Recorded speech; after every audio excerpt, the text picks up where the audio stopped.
Surat terbuka menuntut pengunduran diri Xi Jinping beredar secara online. Sejak Xi Jinping, pemimpin tertinggi China, memasuki masa jabatannya yang ketiga, situasi politik dan ekonomi China telah jatuh ke dalam krisis yang parah.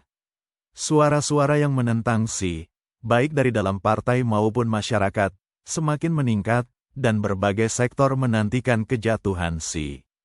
Baru-baru ini, sebuah surat yang menuntut Xi mengundurkan diri dari posisinya di partai, pemerintahan, dan kepemimpinan militer, bersama dengan petisi tanda tangan, muncul secara online dan menarik perhatian.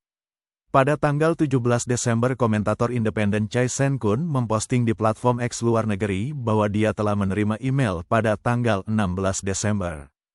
Dilihat dari gaya penulisannya, tampaknya ini adalah surat bersama yang ditulis oleh seseorang dari dalam sistem. Surat tersebut menyoroti berbagai informasi dan menyampaikan kritik yang ditargetkan terhadap tindakan Xi, yang patut dibaca.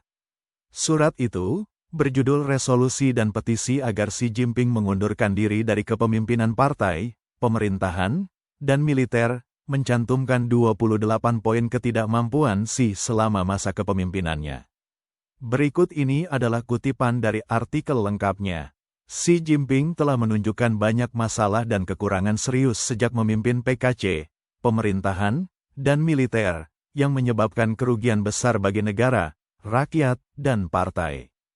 Kesalahan manajemen ekonomi. Xi telah mengadopsi banyak kebijakan sayap kiri yang ekstrim, termasuk terlalu menekankan kepemilikan publik dan mendorong perluasan perusahaan milik negara dengan mengorbankan sektor swasta.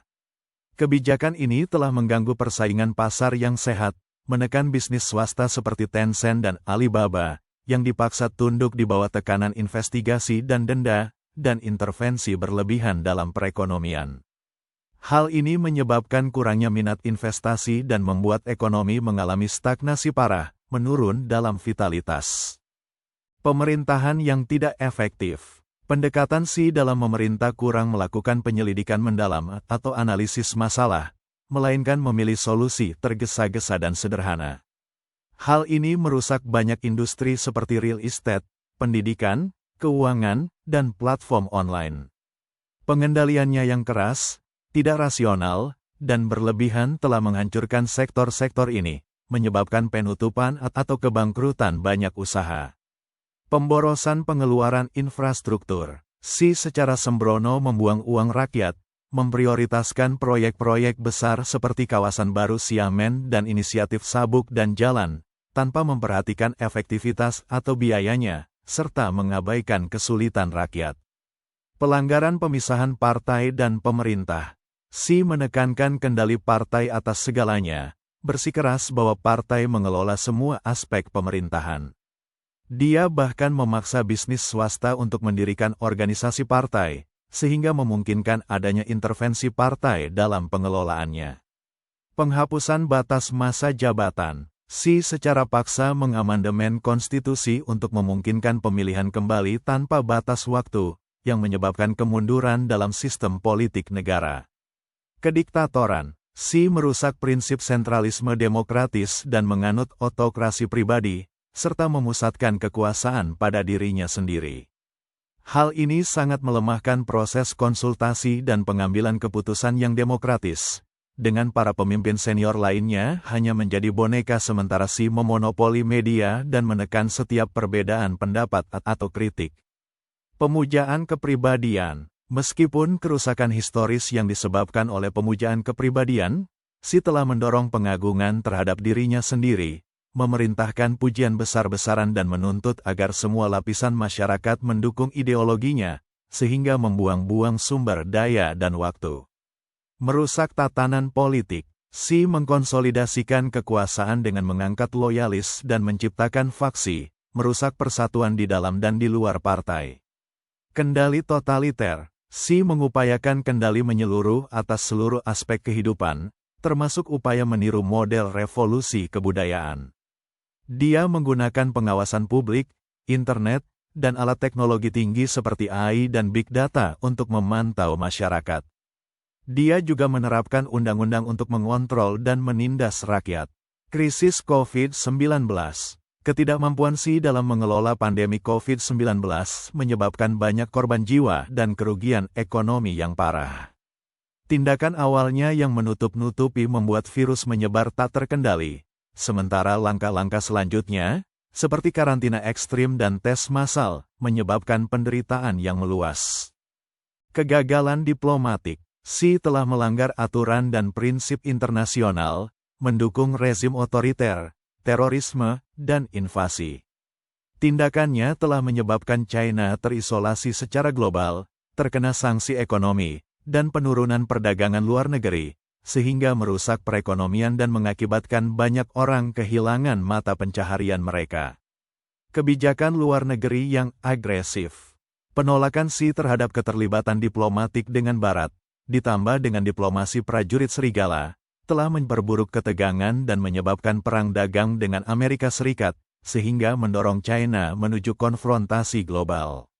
Mengorbankan kepentingan nasional. Xi seringkali memboroskan kekayaan nasional untuk menyenangkan negara asing, termasuk melalui kesepakatan perdagangan yang menguntungkan dan konsesi teritorial.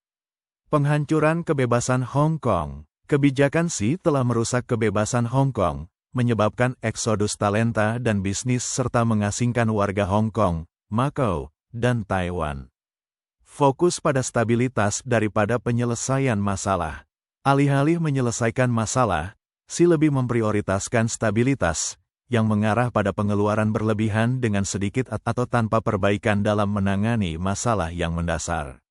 Mengabaikan kesejahteraan rakyat. Xi seringkali memberlakukan kebijakan yang keras, tidak praktis, dan terlepas dari realitas kehidupan rakyat, sehingga menyebabkan kesulitan yang meluas.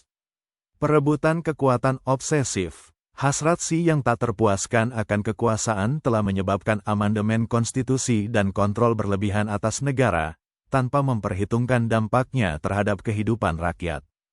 Otoritarianisme. Xi membungkam perbedaan pendapat, menghukum para kritikus, dan membatasi kebebasan berbicara secara ketat, termasuk menindak aktivis online, pengacara, dan warga biasa. Kebanggaan dan keras kepala. Xi menolak mengakui kesalahan atau menyesuaikan kebijakan meskipun tindakannya telah menyebabkan kegagalan. Represif dan kejam. Xi menunjukkan kurangnya empati dan menggunakan tindakan brutal untuk menekan oposisi, sehingga menyebabkan ketakutan dan ketidakstabilan yang meluas. Pengambilan keputusan impulsif. Keputusan impulsif Xi, yang seringkali diambil dalam keadaan marah, kurang mempertimbangkan konsekuensinya. Kurangnya supremasi hukum. Pemerintahan Xi mengabaikan prosedur hukum, membuat keputusan berdasarkan keinginan pribadi bukan berdasarkan norma hukum. Anti kekayaan dan perjuangan kelas. Dengan dalih mempromosikan kemakmuran bersama, Xi menargetkan orang-orang kaya, sehingga menyebabkan pelarian modal dan hengkangnya kaum intelektual, ilmuwan dan cendekiawan dari China. Taktik kejam. Xi telah menggunakan pembersihan, ancaman, dan bahkan upaya pembunuhan dalam usahanya meraih kekuasaan. Kebohongan dan penipuan. Xi sering memanipulasi fakta untuk mengecilkan tingkat keparahan permasalahan, menyajikan gambaran yang dibuat-buat dan indah mengenai situasi yang ada. Penolakan terhadap reformasi. Xi secara aktif menentang reformasi politik, menolak cita-cita demokratis, dan memperketat kontrol terhadap kebebasan berbicara dan debat politik. Penyelamatan diri di atas segalanya. Xi mengutamakan kelangsungan politiknya sendiri di atas kesejahteraan negara, mengabaikan kesulitan yang dialami rakyat. Kesimpulan. Di bawah kepemimpinan Xi yang otoriter dan ceroboh, perekonomian China telah jatuh ke dalam stagnasi, industri-industri hancur, dan negara menghadapi krisis parah dalam politik, masyarakat, dan hubungan internasional. Rakyat China telah kehilangan kepercayaan terhadap masa depan, dan negara berada di ambang kehancuran. Mayoritas warga, termasuk pejabat dan personel militer, dengan penuh harap menunggu kejatuhannya. Surat ini menuntut agar Xi segera mengundurkan diri dari peran kepemimpinannya dan menebus kegagalannya, sambil menyerukan pembentukan masyarakat yang demokratis. Tanggal. Catatan, keaslian artikel ini tidak dapat dikonfirmasi dan disediakan hanya untuk referensi.